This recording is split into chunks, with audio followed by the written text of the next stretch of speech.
If y'all remember, I recently did a video talking about my disdain towards that Rolling Stone cover in which they had a black woman right there out in the front, pretty much leading the charge, and it was no black man around her. They had a black boy, but the only black man that was quote unquote on the front line with her was a dead black man on her shirt, in which that was George Floyd. And if you looked into the background of that picture, you almost virtually didn't see any black men back there either.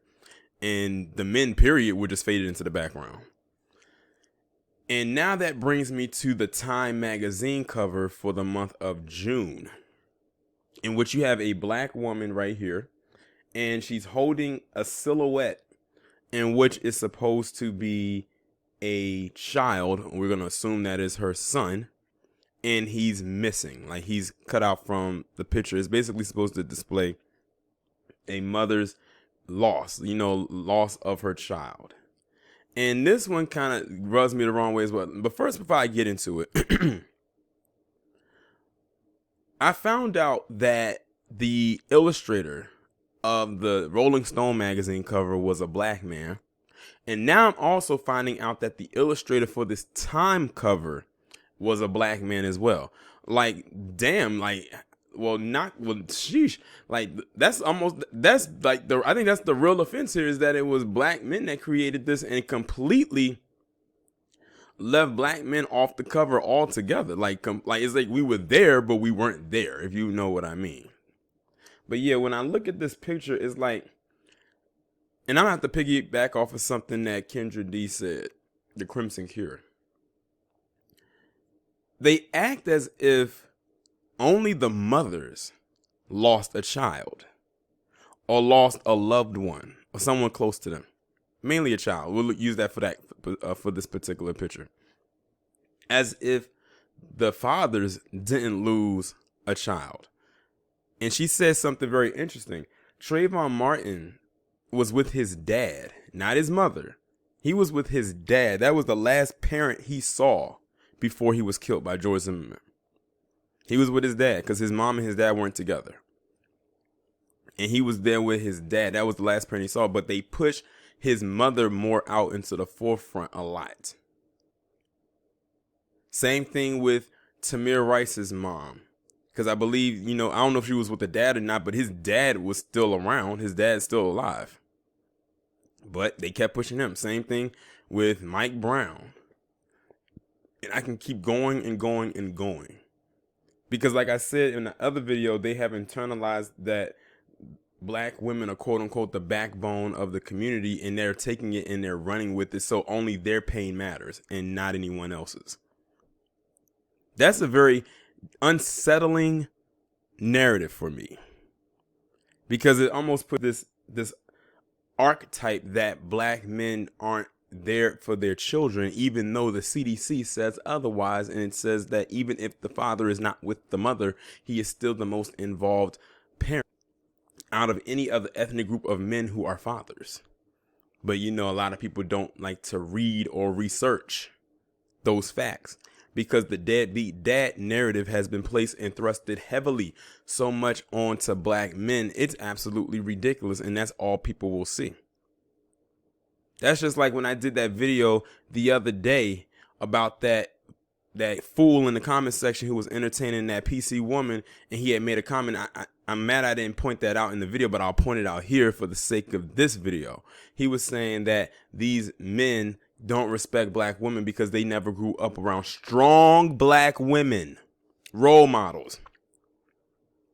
That lets you know the fact that he even came out of his mouth and entertained her the whole time lets you know that's who he was raised by. That was one reason why I called him a simp.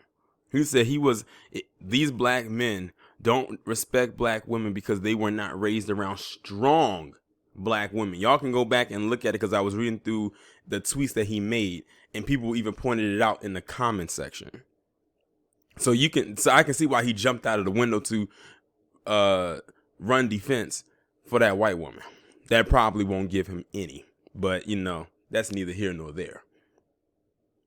But it would have been nice to have a cover, if they was going to do this, to have the mother and the father there. Now I know why they did it too, because if this is supposed to be a representation of George Floyd when he died, when he was killed, he called out for his mother. That was one of the last things he did. He called out for his mother. If y'all didn't know, his mother had already passed like the year before.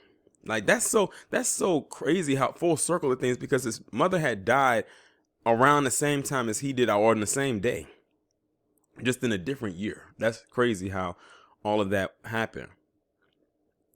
But it eliminates the father altogether.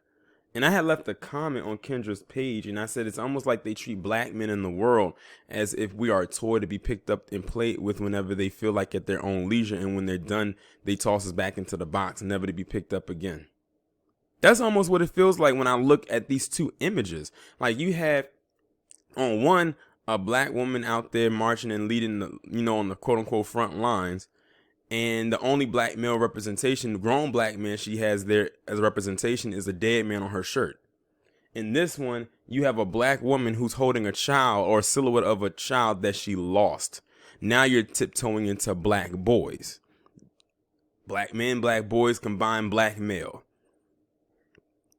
And that's what the world, I think that's what the world prefers to see. Is to see the quote unquote erasure of black males. I swear, if the world could do the Thanos snap on black men, they would. And get rid of all of us if they felt like we were such a problem. Truth be told, they actually need us more than they don't. They'll never admit it, but it is true. But all I'm saying is this. It would have been nice to have the black father there in this picture. That would have been perfect. Just like when I said the Rolling Stone cover, they could have had another man right there with his woman and their child. That would have been a dope cover. You would have got, I think you would have got more praise for that. But now, for me personally, you're just going to get more pushback and more flack. And this one is no different.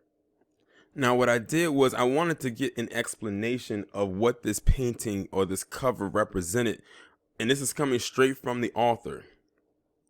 He said, in her expression, I see the black mothers who are unseen and rendered helpless in this fury against their babies. As I listlessly wade through another cycle of violence against black people, I paint a black mother, eyes closed, furrowed brow, holding the contour of her loss. Let me see, I think it's something else that he says. I have to scroll through right quick and see what else he said. He goes on to say, this black mother understands the fire. Black mothers understand despair. I can change nothing in this world, but in paint I can realize her. That brings me solace, not hope, but solace. She walks me through the flames of rage. My black mother rescues me yet again. I need to be sure that they can see her. I want to be certain that her story is told, and so this time America needs to hear her voice. And that was his explanation for the painting, as far as why he did it, and basically explaining what we're seeing. But again, it doesn't mention anything about the father. I'm not even a father, and I feel insulted. If you are a black father and you are involved in your children's lives, or your child, depending if you have one child or more, you should feel insulted. Because it's almost like, damn, like, it's fine that, okay, you care about the mother's feelings and everything like that, but damn, like, the dad has feelings too. He lost a child as well. He didn't, like, she wasn't the only one that lost. But like I said, this is more of a slap in the face to black fathers yet again. And by the way, this cover actually came out I think at the beginning of June, about 2 weeks ago. But the interview with the artist happened, ironically, the week leading into Father's Day. How about that? And even on Father's Day, you really didn't see many people doing that. They even on Twitter, and I saw it on Twitter, Mother's Day, I kid you not, was trending. I'm done.